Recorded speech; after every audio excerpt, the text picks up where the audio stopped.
Ladies and gentlemen, boys and girls, mothers and fathers, aunts and uncles and cousins, of course, and grannies and papas, or if you prefer, grandmothers and grandfathers, and baseball fans everywhere. Welcome to this edition of the Valley Baseball League podcast. The shows just keep getting bigger, folks. I don't know what to tell you. We are now 12 days from the start of our season. It would help if I could actually count. 12 days from the start of our season, just a little bit of reminder, starting the 29th of May, we're going to be replaying the 2019 season. Not all of it. Just relax. You don't have to watch 250 games. We're just going to bring you 42 of the best games that happened that year. And I know you're all like, well, we already know who won, so we don't need to watch. Well, guess what? There's a whole bunch of stuff you don't know about the games that you're about to watch. And just to give you a little flavor, let's play a little bit. As you know, we started playing the Valley Baseball League game show. Where are they now and what are they doing there? And just to give you a little flavor, we're going to talk to you about Rick Spires, who played in the Valley Baseball League, ended up on the all-decade team. He ended up on the second decade team.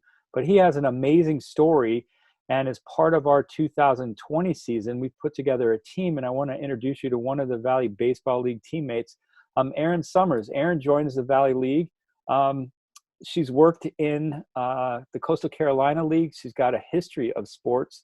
I'd love to tell you a whole bunch about her, but I think it'd be so much more fun if she told you herself.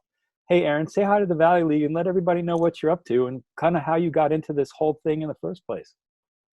Hey, everybody in the Valley League. I'm Erin Summers. I am very excited to be a part of the team this season.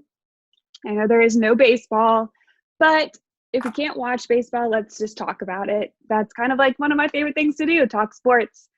I am in Raleigh, North Carolina, and I am currently freelance sports reporting. Yeah, well, and you've been sports reporting for quite a while. You know what? Take us back, because one of the things I need to get from you, and I just might as well do it on the air. Why be shy?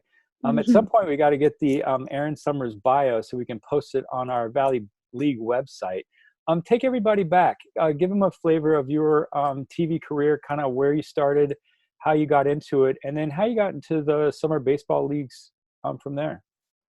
Definitely. I went to school at UNC Chapel Hill, studied journalism, mass communications. I also majored in dramatic arts.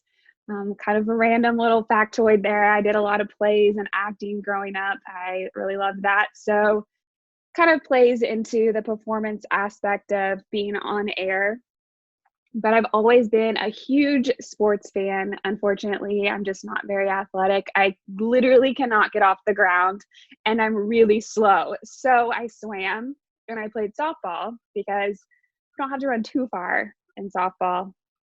And I really enjoyed doing both of those things, but I knew that my future was in neither. So I decided the best route would be to be around the sport still, cover it, talk about it.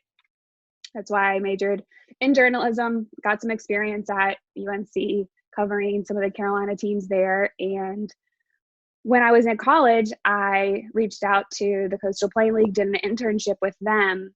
So I've been working in summer collegiate baseball for a long time, very familiar with the benefits of playing in summer league for all of the players. It's always fun to spend your summer at the ballpark. And other than baseball during the summer, I do football in the fall that leads into basketball and then baseball, softball. So kind of do every sport as the season changes and just kind of continue reporting and working and staying in the game. Wow, very nice. Very nice. Well, so if you haven't managed to catch Erin in the Coastal Carolina League, any of her reports, you could have seen her on ESPN. Shame on you if you haven't caught her there yet. Hey, so you've been around this league for a long time. I actually only knew of the last two seasons. It sounds like you've been with them for at least almost a decade now. Is that about right? Yeah, I wasn't planning on telling everybody my age, but thank you for that. Oh, sorry. Why be shy? No, it's okay. I have been. I did work with the league for a couple summers when I was in college. And then after that, I started working for a local TV station.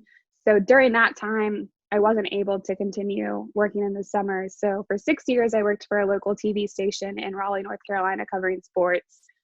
tons of fun. I went to the Final Four, covered Duke when they won the national championship, US Open at Pinehurst. Lots of bowl games, lots of NCAA tournaments. So it was a lot of fun. But I ventured it out of TV news and into the freelance market. And that's when I picked up working back in summer baseball. Yeah, well, so sorry for giving away your age, although I didn't exactly say a number.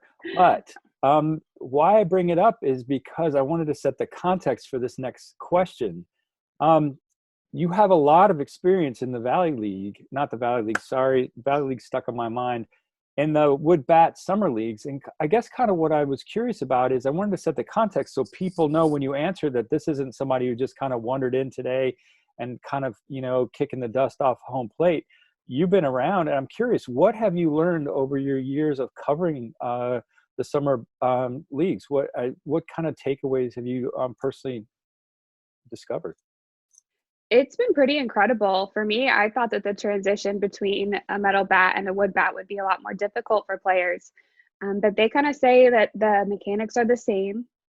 It's just a piece of different, wood or bat or whatever you have in your hand, that you're kind of going through the same motions. It takes a few days, maybe a week or so, to kind of get the feel for it again. But I'm pretty impressed with how well the players are able to jump in and really pick it up, and how some players do even better with the wood bat. And it's exceptional experience for them if they are wanting to go on and play outside of college after they're done with their collegiate careers. I've seen players that have been able to elevate their draft stock by the way that they play in summer league, because they have shown the ability to play with wood bats, and they're able to play with a different caliber of talent. They may come from a D3 or D2 school, but they are able to play against the players that are in D1, the great SEC schools, the baseball. And it's pretty impressive to see some of the smaller name guys come out and really do a really good job. Yeah, well, speaking of smaller name guys, John Leonard, who is our sports media relations director, or maybe it's sports media director of relations, I'm not sure which, SMDR, loves the stories when the little D3 guy comes into the league and makes it big. Without giving too much away, because we want everyone to tune in and watch your interview with Rick Spires, you happened to talk to, and it was your first round of where are they now and what are they doing there. What was it like to talk to small little D3 player who comes into the Valley League and makes it big against some, I think our stats work out in the Valley, about 50% are D1 players. Any takeaways without giving away too much from your recent conversation with Rick? Yeah, I don't want to give away too much, but it was really neat to see how much confidence it gave him, knowing that he could come in and throw against guys that are D1 level talent. He said it gave him a ton of confidence that summer to go back in to playing for his college. And then, he kind of continued the success that he found over the summer in Charlottesville. So that was really cool. Yeah, well, the guy put down some amazing numbers. I mean, it's funny to look at his numbers because he comes in as a utility player. So not only can he hit, he was hitting over 300, 331, I think.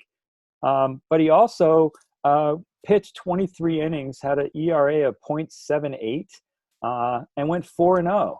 So just to kind of set the stage for our season here in the Valley and kind of what we plan to bring you it started April 11th when we started these podcasts, is that extra layer of analysis. So to kind of set the stage, we're going to bring you some of the championship game. We'll show you how Rick finished it up to win the championship in 2017 with the Charlottesville Tom Sox.